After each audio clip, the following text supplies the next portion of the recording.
Elle n'est qu'un nom laissé sur de vieux papiers, a déclaré mon père devant le tribunal des successions. Sa voix était posée, répétée. Ma belle-mère a hoché la tête à ses côtés. Une erreur administrative datant d'il y a des années. Je n'ai pas réagi. Je ne les ai pas regardés. Je n'ai même pas scié. Puis le juge a marqué une pause, a levé les yeux du dossier et a posé une seule question à l'avocat de mon père. Maître, ignorez-vous vraiment qui elle est? Le stylo dans sa main s'est figé au milieu d'une phrase. La salle d'audience a sombré dans le silence et, pour la première fois ce matin-là, le visage de mon père a perdu ses couleurs. J'avais appris il y a longtemps que le silence met les gens mal à l'aise, surtout ceux qui s'attendent à de la peur, des larmes ou de la colère. Surtout ceux qui croient encore contrôler le récit. La salle d'audience des successions était plus petite que ce que la plupart des gens imaginent. Pas de balcon spectaculaire, pas de colonnes de marbre polies, juste des bancs en bois usés par des décennies de disputes familiales, des néons qui bourdonnaient faiblement, et une horloge au mur dont le tic-tac était assez fort pour rappeler à tout le monde que le temps avançait, qu'il soit prêt ou non. Mon père était assis à la table vernie à ma gauche. Il portait le même blazer bleu marine qu'il choisissait toujours pour les situations où il voulait paraître raisonnable et retenu. Le genre d'homme qui ne hausse pas la voix, ne claque pas les portes, ne fait pas de scène. Il laissait faire la paperasse. Ma belle-mère était assise à ses côtés, les mains soigneusement croisées sur un dossier en cuir qui contenait probablement des documents qu'elle avait organisés elle-même. Elle affichait ce sourire calme qu'elle réservait aux professionnels, aux banquiers, aux avocats, au clergé. Un sourire qui suggérait la coopération tout en insistant discrètement sur le contrôle. De l'autre côté de l'allée, mon avocat était assis, un stylo posé légèrement entre ses doigts, au-dessus d'un bloc-notes jaune. Il ne m'a pas regardé. Il n'en avait pas besoin. Nous nous étions déjà mis d'accord sur la manière dont cela commencerait.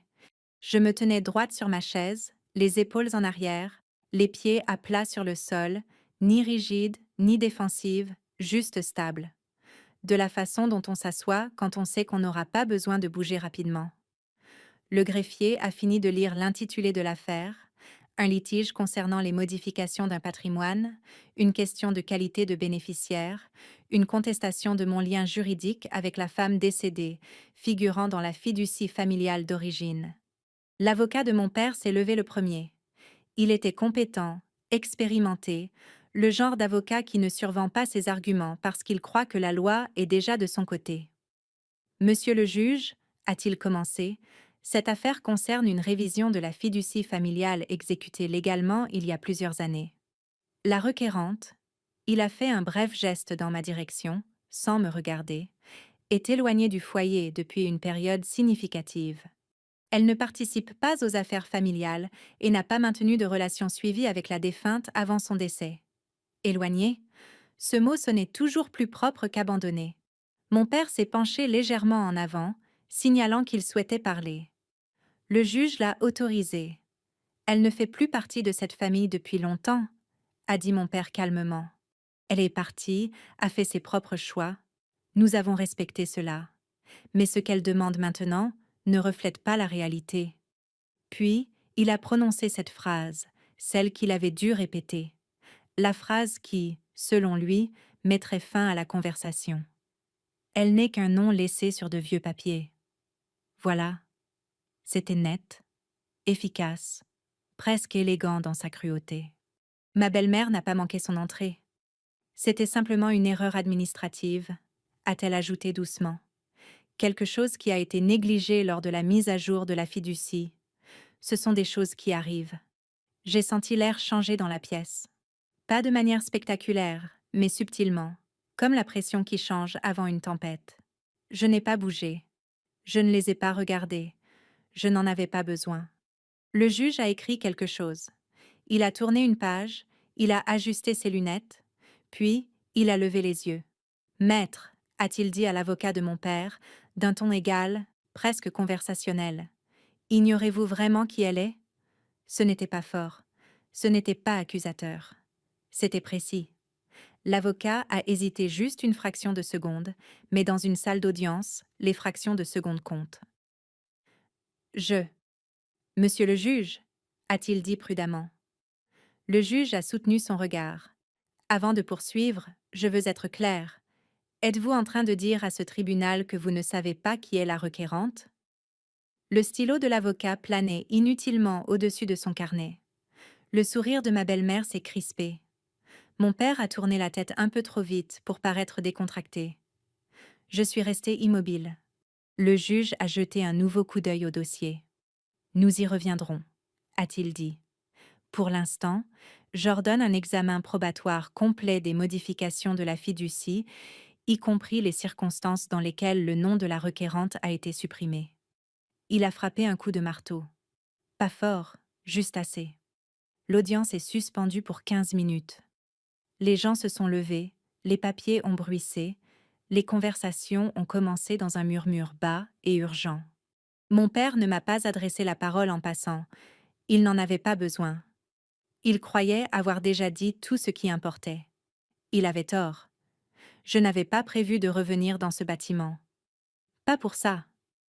Quand j'étais plus jeune, j'imaginais des confrontations comme celle-ci se terminant par des cris ou des larmes, quelqu'un qui s'effondre, quelqu'un qui admet enfin sa faute. La réalité, je l'ai appris, fonctionne rarement ainsi.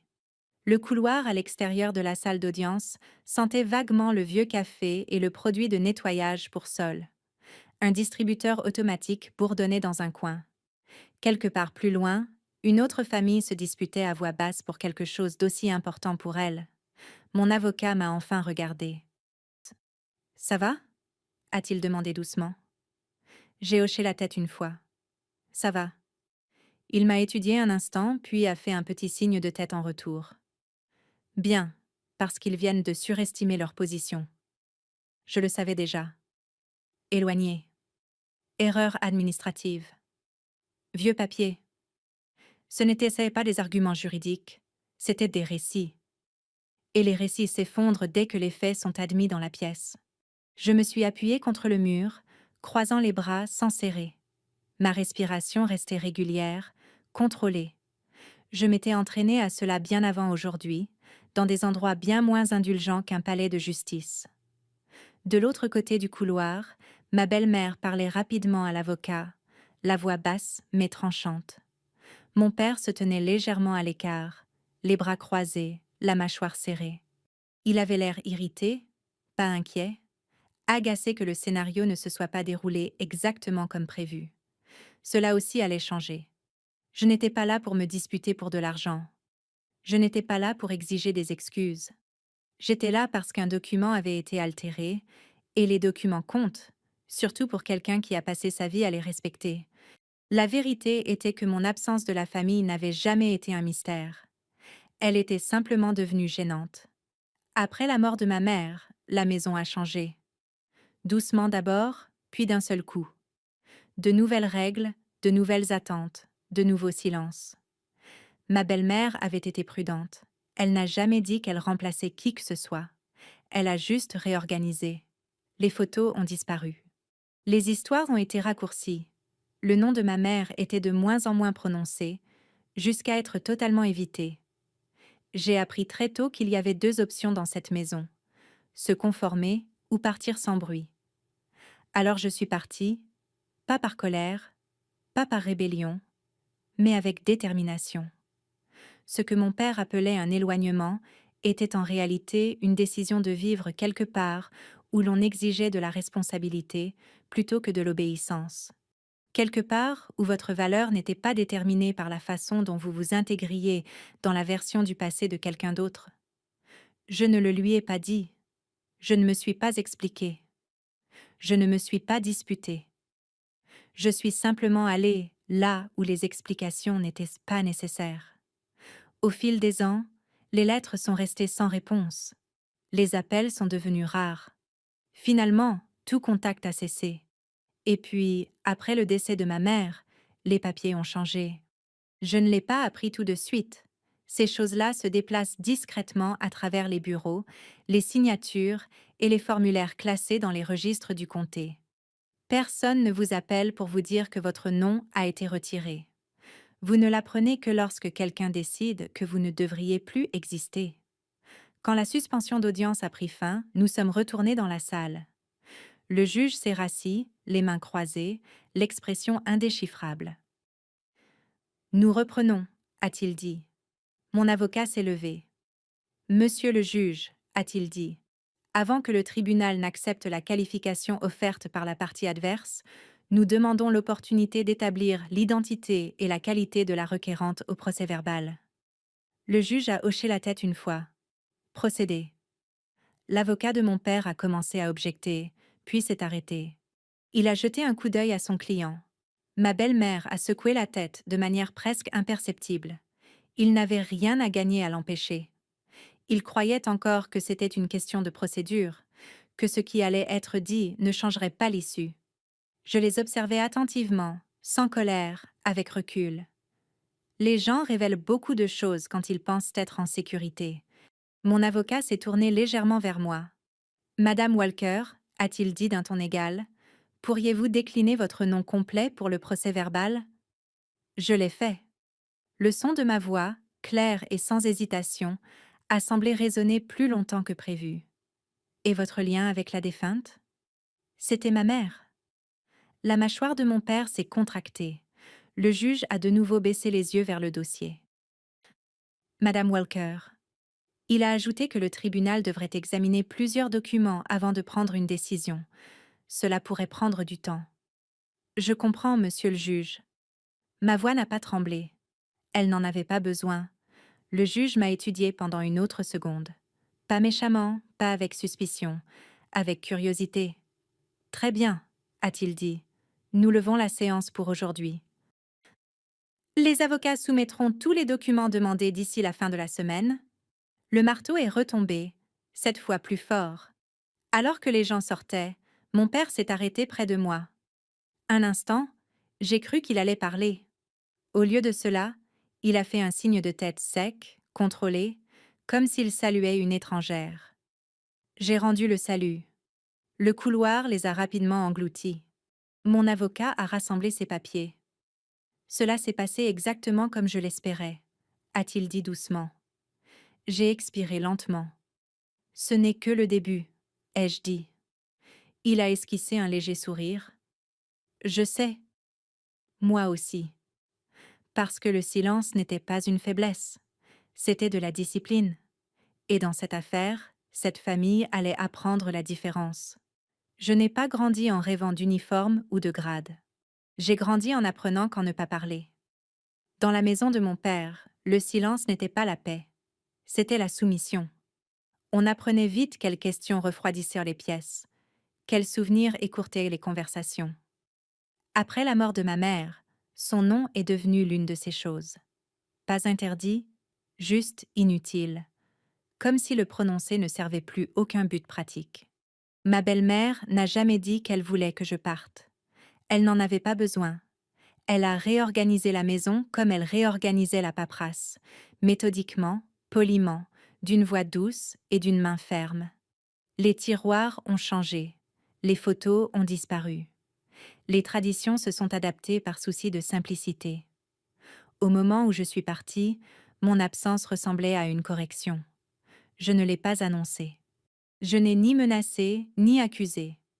J'ai fait un seul sac, j'ai laissé un mot disant que j'appellerais, et je suis partie avant l'aube. Mon père ne m'a pas arrêtée. Il se tenait sur le pas de la porte, les bras croisés, regardant comme si cela avait toujours été inévitable. Plus tard, il dirait que c'était mon choix. Il n'a jamais appelé cela pour ce que c'était réellement, un refus d'être effacé lentement. L'endroit où je suis allée ensuite ne m'a pas interrogée sur mon histoire familiale. Il ne se souciait pas de savoir qui étaient mes parents ou ce qui était resté non dit au repas de famille. Il se souciait de savoir si je pouvais écouter, apprendre et garder mon sang-froid quand les choses devenaient inconfortables. Les premières semaines ont été un choc pour le système.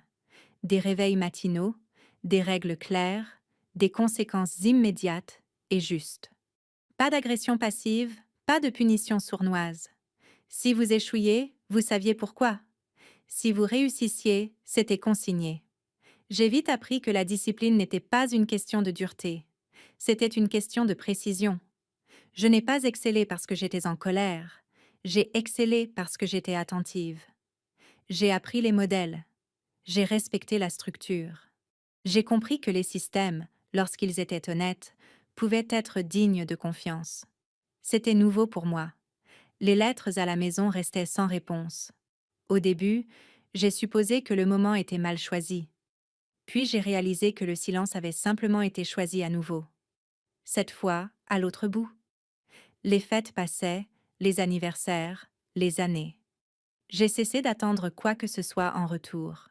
Ce que j'ai gagné à la place, c'est quelque chose que mon père ne m'a jamais donné. Un sentiment d'appartenance qui ne pouvait pas être révoqué par le malaise de quelqu'un d'autre.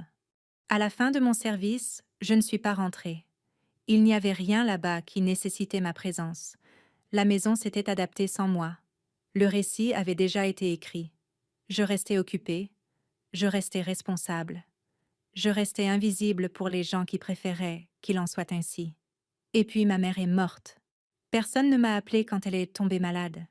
Personne ne m'a demandé de rentrer. Je l'ai appris comme on l'apprend souvent aujourd'hui, tard, indirectement, par un message qui supposait que quelqu'un d'autre me l'avait déjà dit. Les funérailles étaient simples, efficaces, sobres. Ma belle-mère se tenait à l'avant, digne, recevant les condoléances comme si elle les avait répétées. Mon père était assis au premier rang, les mains croisées, le regard droit devant lui. Il n'y avait pas de siège vide réservé pour moi.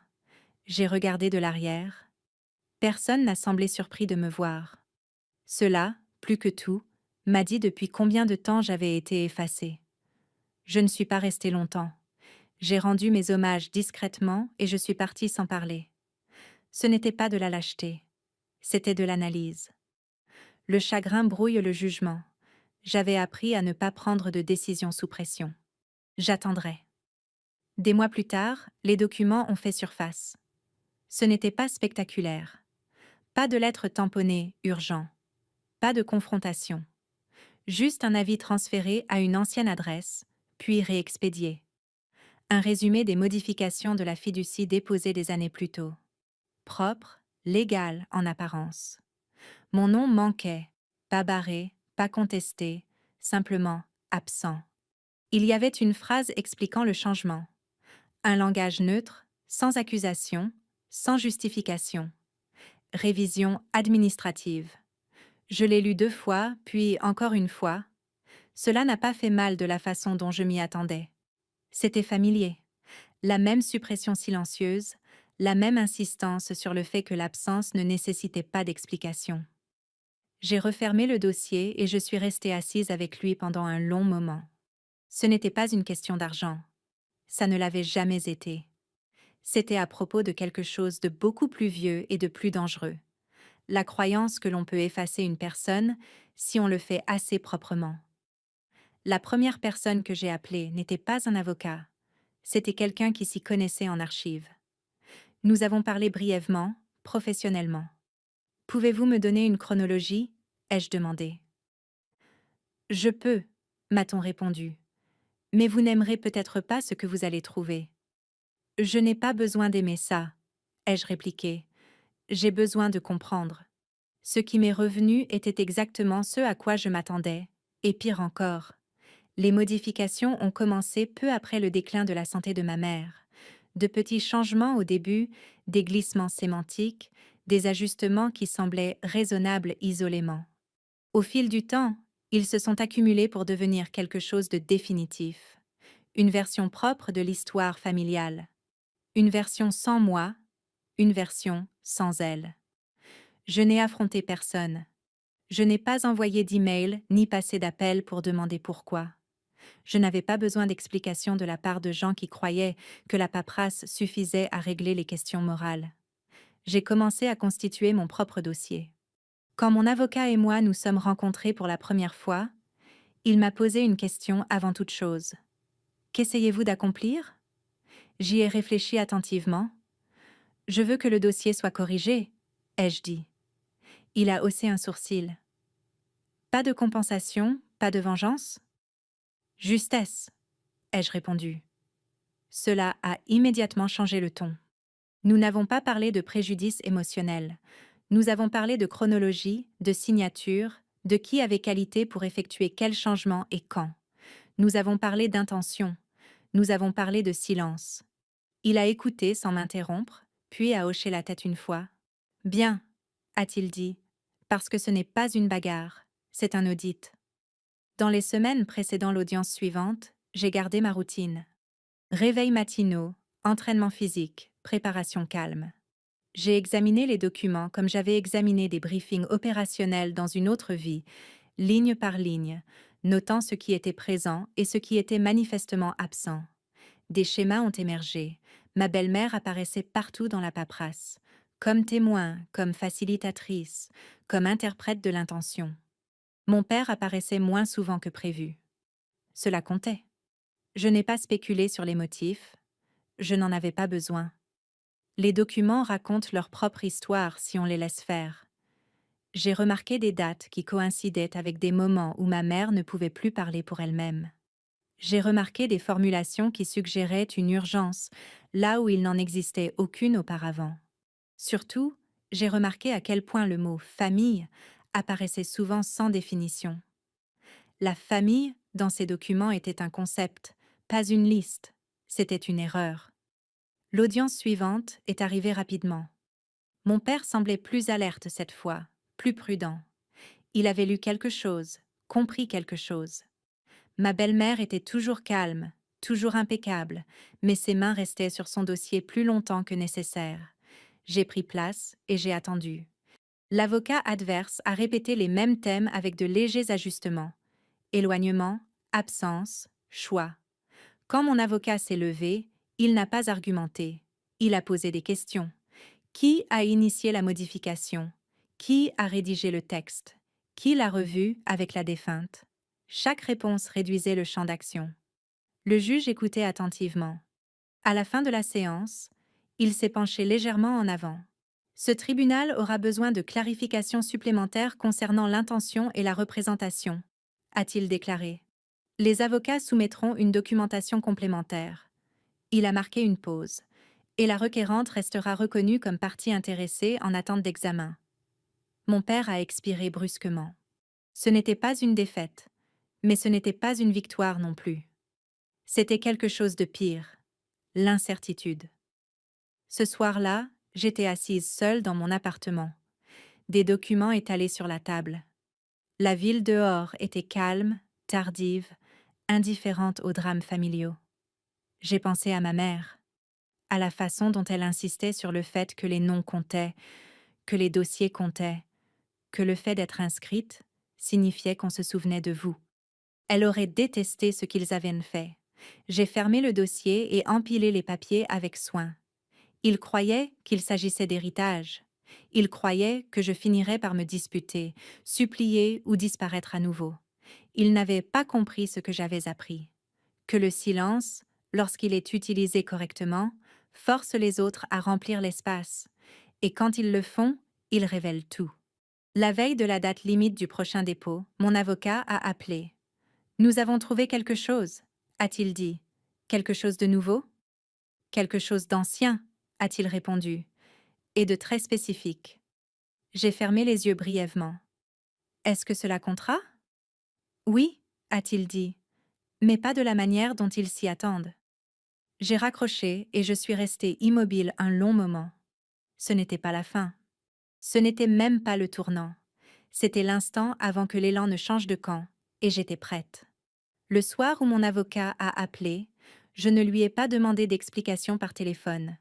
Je lui ai demandé de m'envoyer le document par email et de me laisser du temps. Le silence, j'en avais fait l'expérience, fonctionne mieux quand on le laisse agir. Le dossier est arrivé à 23h42. Une copie scannée d'une lettre manuscrite, jaunie sur les bords, pliée une fois au centre. L'écriture de ma mère était reconnaissable entre toutes, soignée, légèrement penchée, précise sans être rigide. La lettre n'avait rien de spectaculaire. Elle n'était pas sentimentale. Elle était pratique. C'était aussi son genre. Elle l'avait écrite des années plus tôt, peu après la finalisation de la fiducie originale. Une lettre d'intention, pas un testament, pas un codicille. Une déclaration claire et directe sur ses souhaits, au cas où elle deviendrait incapable de se défendre elle-même. Elle me nommait, pas de manière émotionnelle, mais légale, comme sa fille, comme quelqu'un dont la place dans le registre familial ne devait être modifiée ni par commodité, ni par malaise. Elle l'avait signé, daté, et en avait déposé une copie auprès du même bureau du comté qui détenait la fiducie. Elle n'avait jamais été mentionnée dans aucune modification. Je l'ai lue une fois, puis une seconde fois. Je n'ai pas ressenti de soulagement. J'ai ressenti une forme d'alignement. Ce sentiment tranquille que l'on éprouve quand une chose que l'on soupçonnait finit par se confirmer. Il n'avait pas seulement supprimé mon nom, il l'avait contourné. Le lendemain matin, j'ai repris ma routine. Entraînement physique, café, une courte promenade avant que la ville ne s'éveille. J'ai gardé mon téléphone en mode silencieux. Quand on se prépare pour quelque chose d'important, on ne se précipite pas. On resserre les processus. On vérifie les hypothèses. On ne laisse rien au hasard. Mon avocat et moi nous sommes rencontrés plus tard dans la journée, dans son bureau. Pas de drame, pas de félicitations. Cela ne gagne pas l'affaire tout seul, a-t-il dit en tapotant le dossier. Mais cela la recadre. Comment? Ai-je demandé. Cela déplace l'intention, a-t-il répondu. De l'oubli vers l'évitement. C'était le mot que j'attendais. L'évitement n'était pas neutre. C'était délibéré. Nous avons planifié la phase suivante avec soin, de manière stratégique et non émotionnelle. Nous ne prévoyons pas de présenter la lettre immédiatement. Pas encore. Le timing comptait. La pression comptait. Au lieu de cela, nous nous sommes concentrés sur l'exposition des incohérences, de petites incohérences, de celles qui s'accumulent discrètement jusqu'à ce que l'histoire s'effondre sous son propre poids. Dans les semaines qui ont suivi, le camp de mon père est devenu plus actif. Des emails, des requêtes, des dépôts complémentaires qui ne clarifiaient rien tout en essayant de paraître exhaustifs. Chaque document introduisait un nouveau langage, de nouvelles explications. Aucun d'entre eux ne mentionnait la lettre. Aucun d'entre eux n'abordait l'écart entre les dates de révision et le déclin de la santé de ma mère. Aucun d'entre eux n'expliquait pourquoi les changements avaient été acheminés par l'avocat de ma belle-mère plutôt que par une partie neutre. Je n'ai pas répondu publiquement. En privé, je continuais à construire. J'ai demandé des copies certifiées de tout. J'ai suivi les horodatages. J'ai croisé les références des notaires et des témoins. J'ai appris quels bureaux étaient rapides et lesquels demandèrent de la patience. J'ai traité cela comme je traitais les opérations complexes, décomposées en morceaux, puis réassemblées d'une manière qui dise la vérité. Les gens comprennent mal le silence. Ils pensent que c'est de la peur ou de l'indécision. Ils supposent que si vous ne parlez pas, vous ne pensez pas. D'après mon expérience, le silence est l'endroit où la pensée se produit. Au moment où la troisième audience a été fixée, l'atmosphère avait changé. Le juge posait des questions plus pointues. Il interrompait plus fréquemment les avocats. Il demandait des clarifications qui n'étaient pas nécessaires auparavant. Ma belle-mère souriait toujours, mais cela n'atteignait plus ses yeux. Sa confiance reposait sur l'hypothèse que tout ce qui était important avait déjà été dit. Mon père parlait moins. Quand il le faisait, il choisissait ses mots avec précaution, comme s'il craignait qu'une seule phrase ne puisse défaire tout le reste. Il commençait à sentir du mouvement sous la surface. Il ne savait juste pas par où cela allait percer.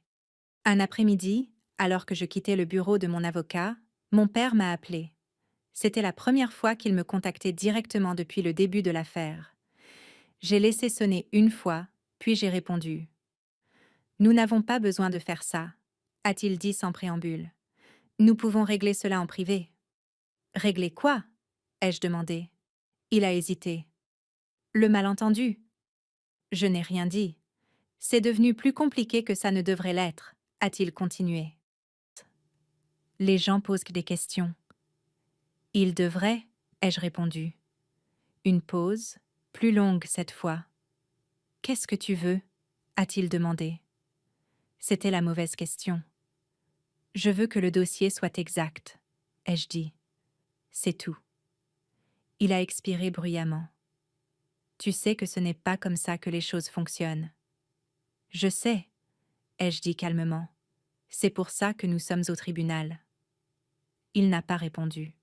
Quand il a repris la parole, sa voix avait perdu de sa superbe. Ta mère n'aurait pas voulu cela. J'ai fermé les yeux un court instant. Tu n'as pas à parler pour elle, ai-je dit. Tu as renoncé à ce droit. La ligne a été coupée. Ce soir-là, j'étais assise à ma table de cuisine avec la lettre à mes côtés. Je ne l'ai pas touchée. Je n'en avais pas besoin. Il n'était pas question de justification. Il ne s'agissait pas de forcer qui que ce soit à admettre sa culpabilité. C'était une question de contrôle. Il croyait que le contrôle venait du fait de façonner les récits assez discrètement pour que personne ne s'en aperçoive, de supprimer des gens sans jamais prononcer leur nom. Ce qu'il n'avait pas prévu, c'était la discipline. J'avais appris à attendre, à écouter, à n'agir que lorsque le moment était venu, et ce moment approchait. À l'audience suivante, l'avocat adverse a tenté de changer de stratégie. Au lieu d'argumenter sur l'éloignement, il s'est concentré sur la pertinence.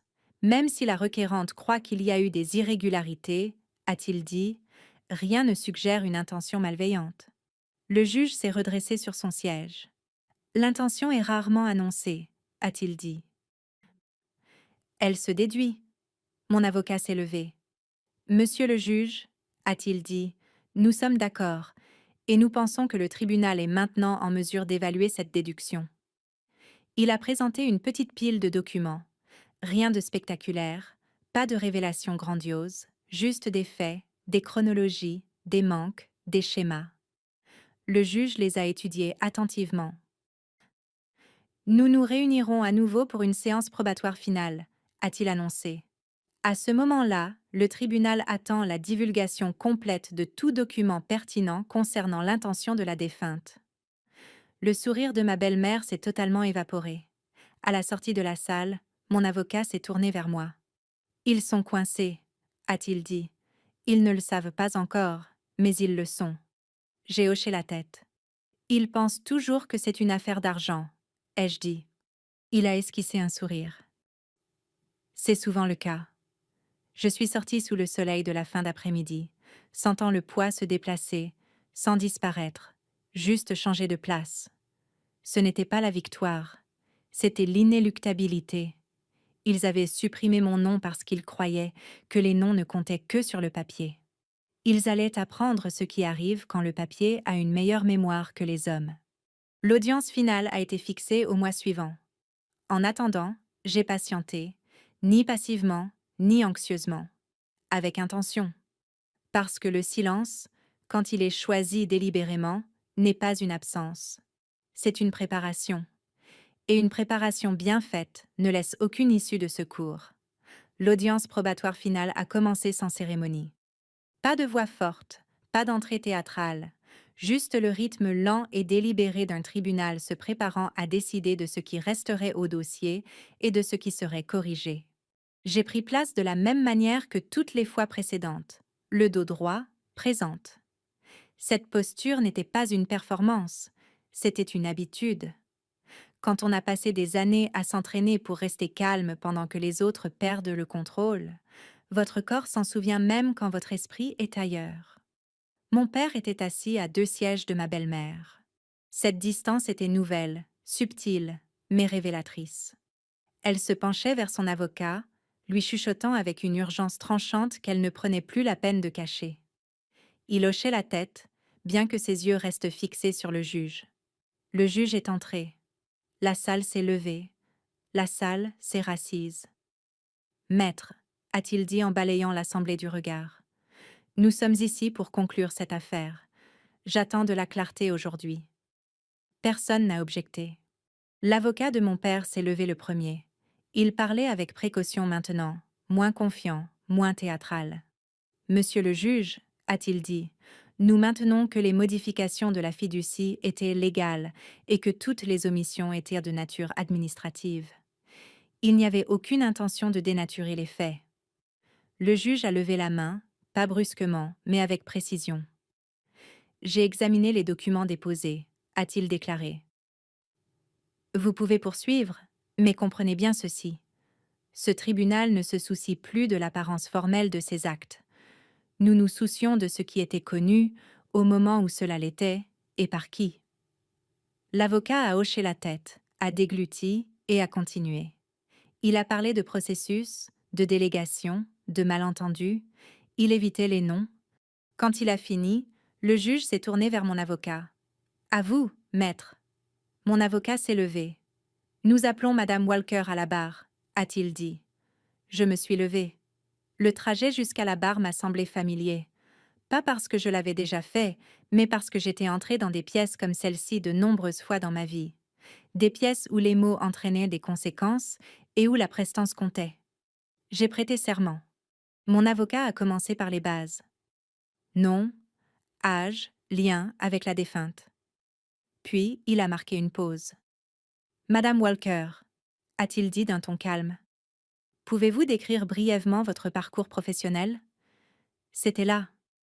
Le point de bascule. Je n'ai pas précipité ma réponse. « Je sers dans l'armée des États-Unis », ai-je dit. C'est le cas depuis plus de 2 décennies. Quelques têtes se sont tournées. Pas celle de mon père. « Et votre poste actuel ?» J'occupe un rang d'officier supérieur, ai-je répondu. Avec des responsabilités de commandement. L'atmosphère a changé. Pas de manière bruyante, pas de manière visible, mais de manière indéniable. Le juge s'est penché légèrement en avant.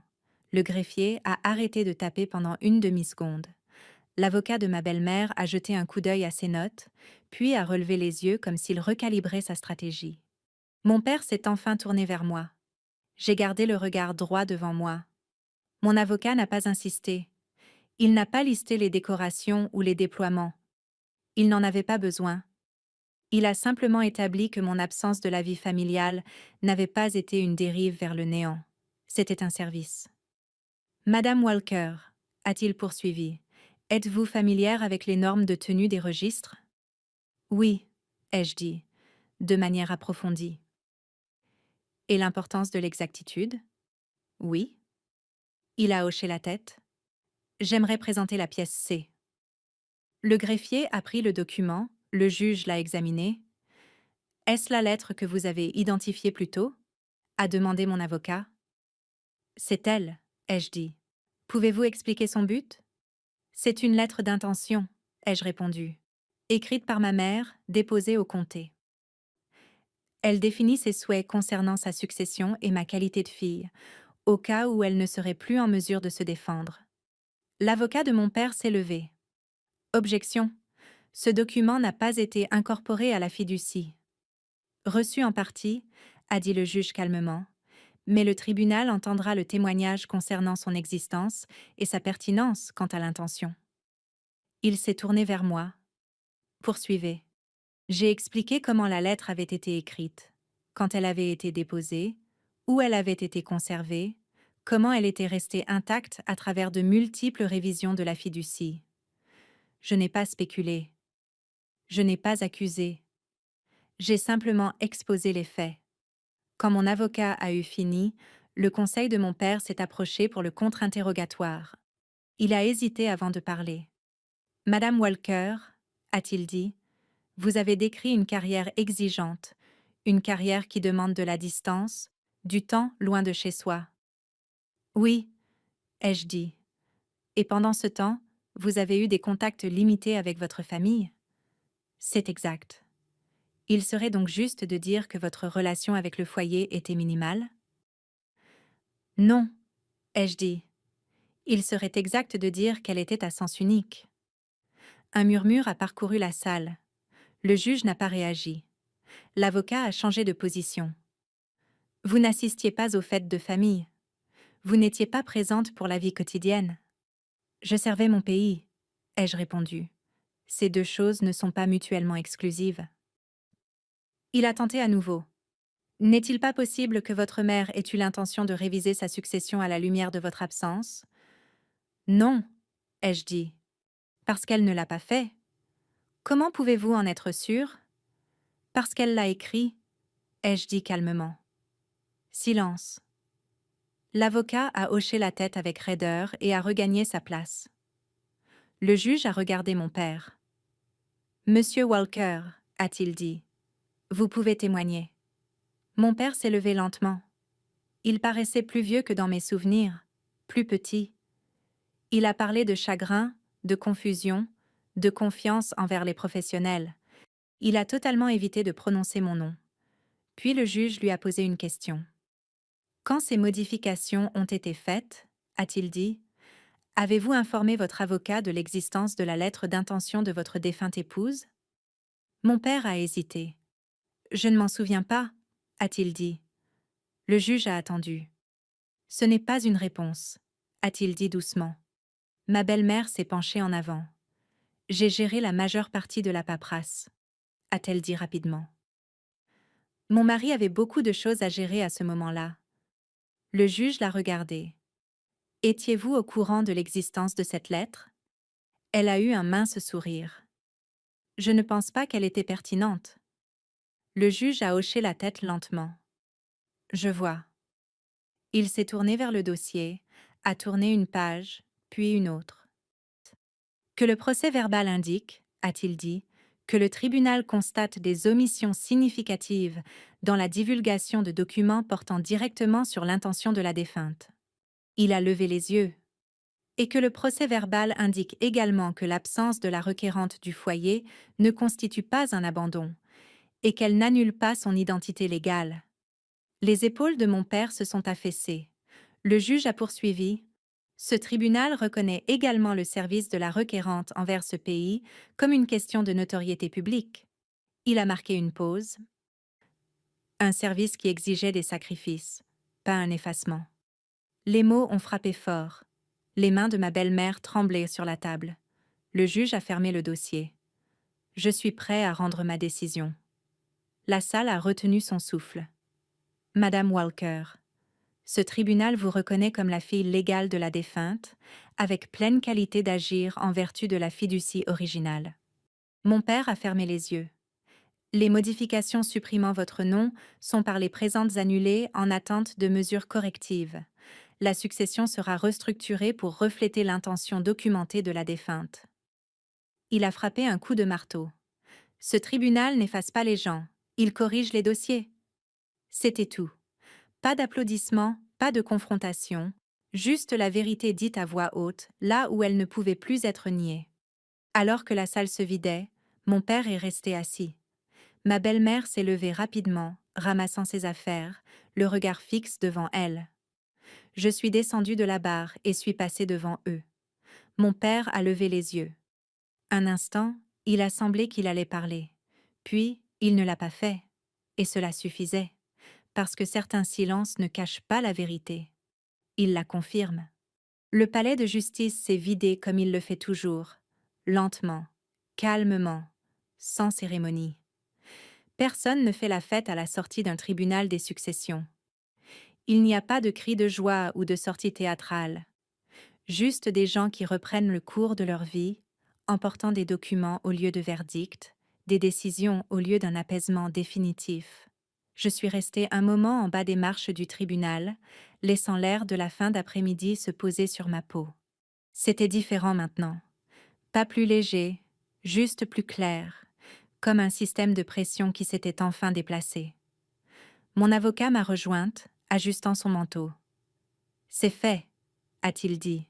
« Oui », ai-je répondu. « C'est fait ».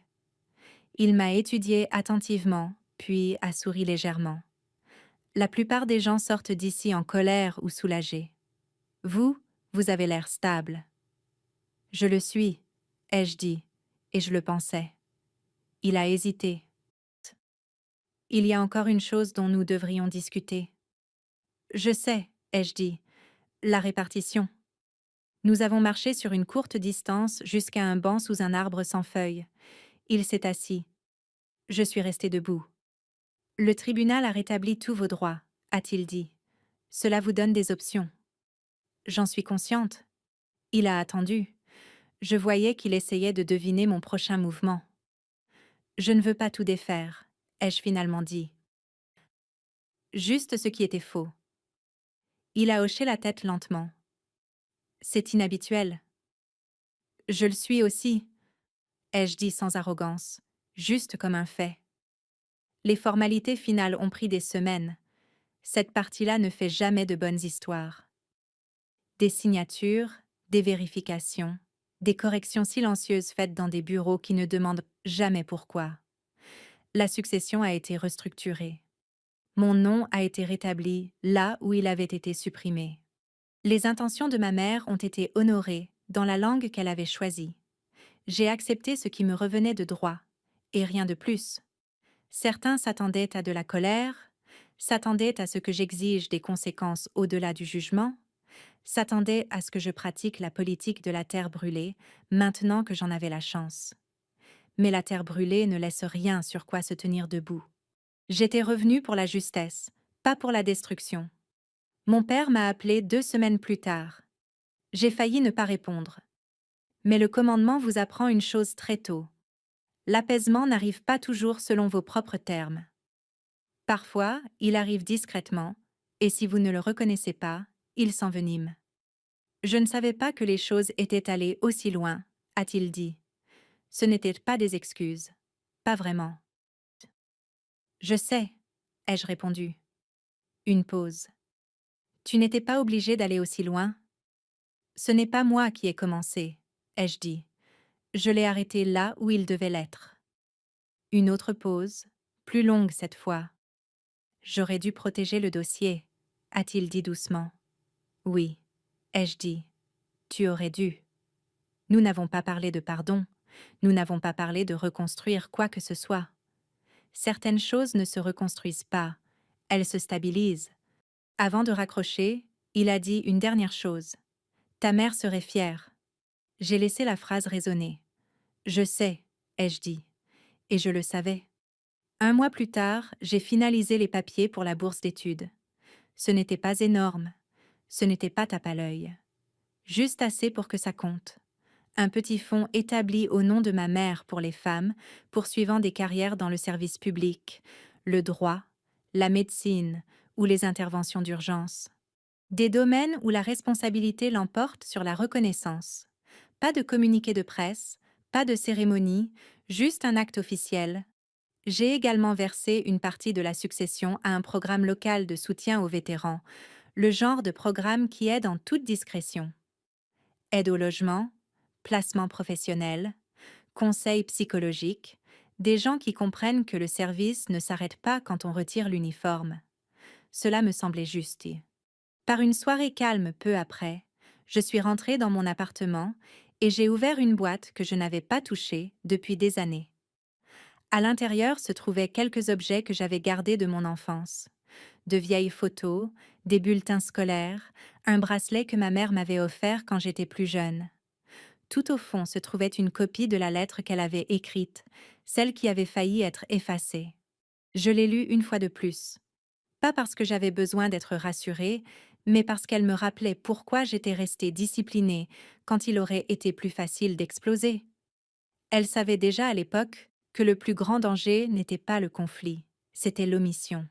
Les gens comprennent souvent mal la vengeance. Ils pensent qu'elle doit être bruyante, punitive, définitive.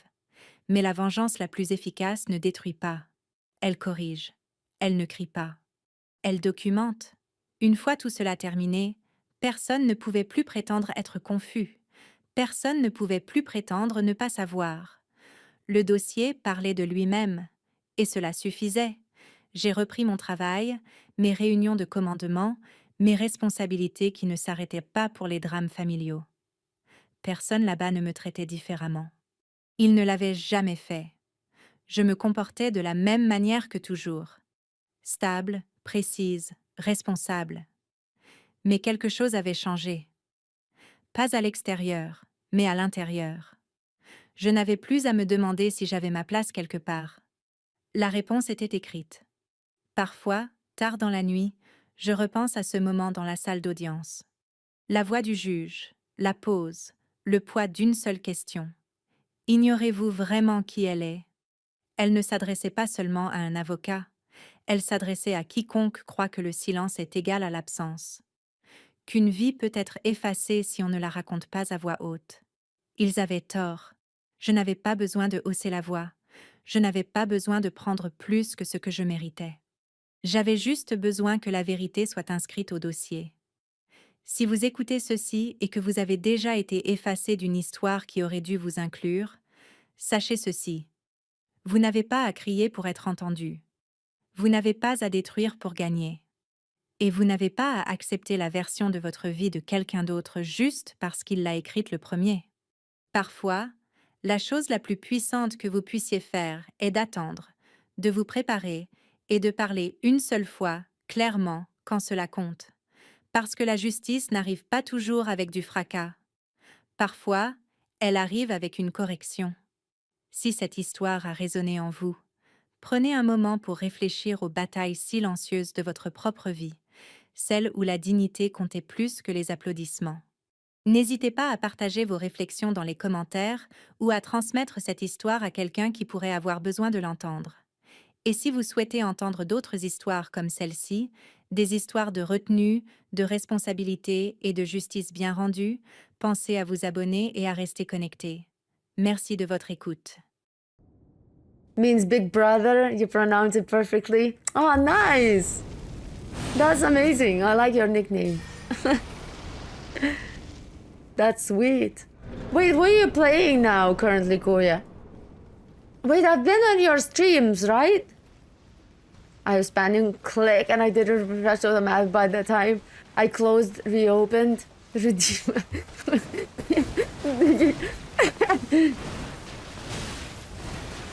Damn.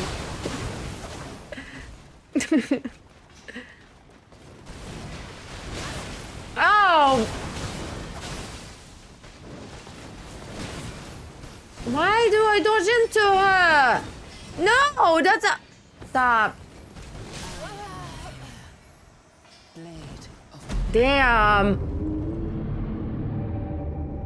Shadow of the Archery and I'm playing Wukong on mornings. Oh, okay. How are you liking Wukong? Because I need to play it at some point.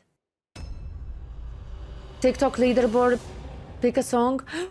Oh, Rick James, good point. We actually should include that, definitely. Thank you so much for the follow, D3. Welcome in. D3 and 1S. It's Dennis. Okay. Dennis01. Thank you so much for the follow. Welcome in. I just now realized. Ryan Cheater. Like Sekiro, but in Chinese style? What?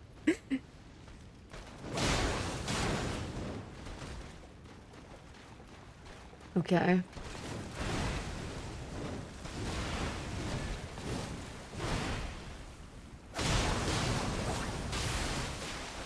Oh, that blood buildup saved me.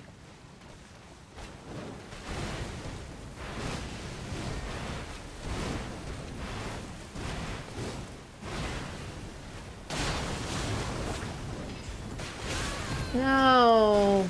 Oh my god, that was so painful. Very painful attack.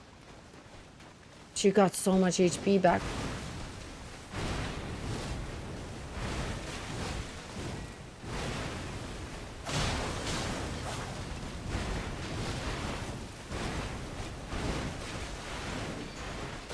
No! I dodged that way too late. Or maybe too early. I think it was too early. Thank you so much for the hurt me. You have stickers there unlocked. Since you joined our...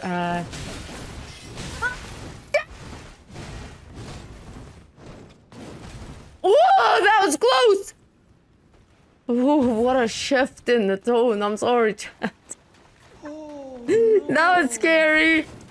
Emily, thank you so much for the heart me and for level up sparks. I didn't even notice.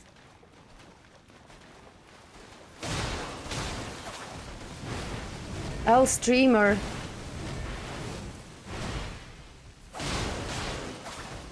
She always runs off.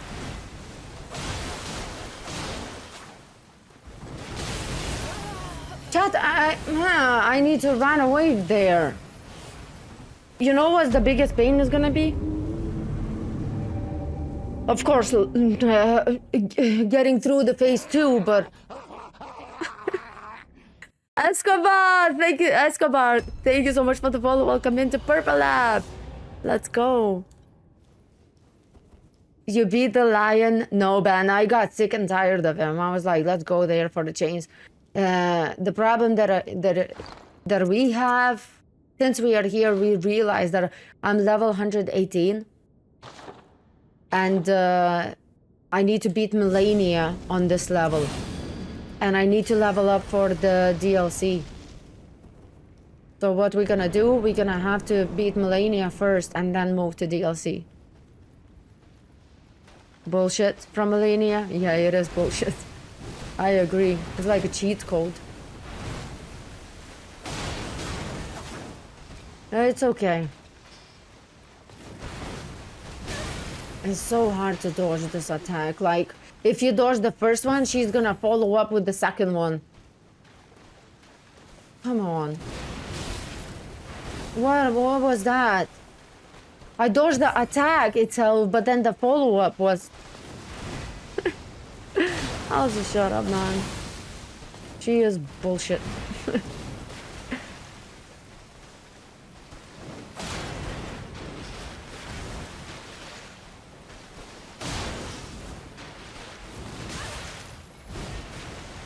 I barely survived that.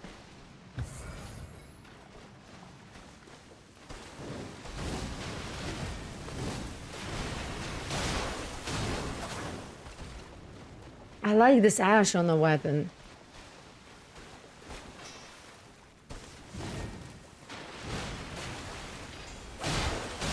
We should try burying her again. Maybe I can escape all of it. Oh, nice. Okay, we did almost escape everything. Nice.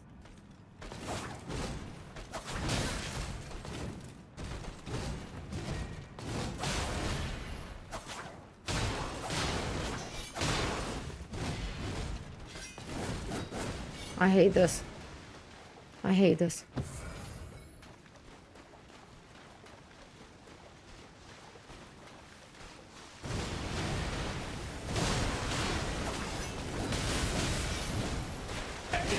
No!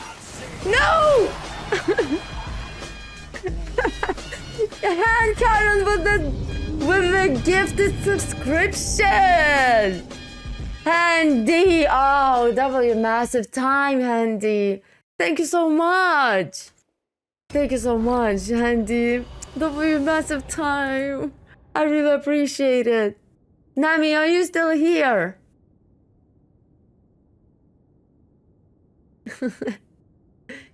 Oh no! Thank you, Push Pop. Thank you. I appreciate that, boy. Thank you. Thank you for the heart me. Just redeem the message. Nami, you can pick the song since you are on the top. Likes lead. Oh my, you get it. At the top of the likes leaderboard. You can pick the song for us. Do better, champ.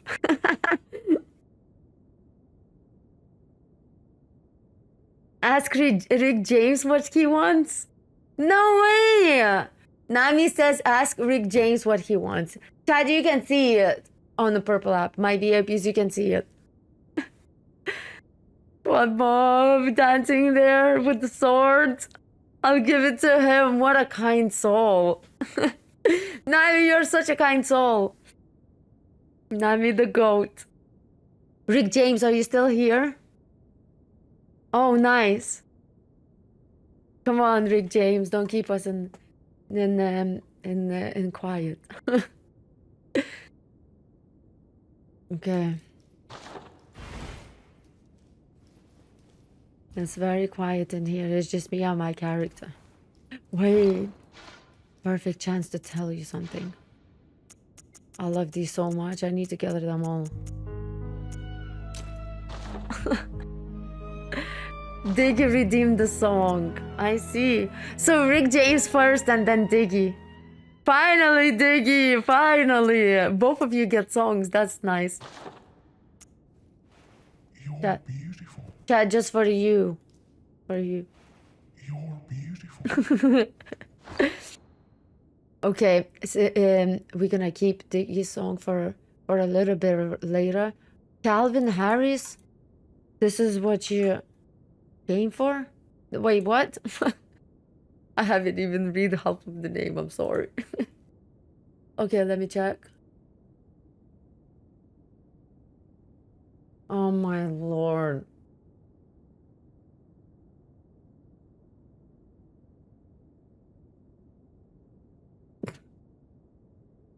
It's a nice song. I'm not saying anything.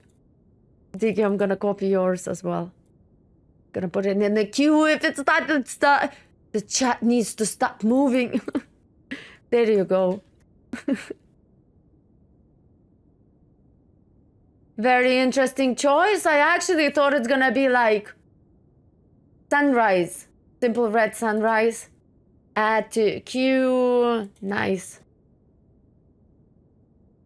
Redactor likes it. Let's go, chat. Damn, this stream, I don't know what it turned into. It's okay, I'm not saying anything. It's just different. This is Pop Miss. I know I'm not. That's why I said it's not.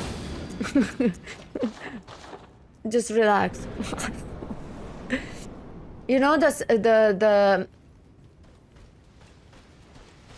I knew you will love. Yeah, because they staggered her as well. You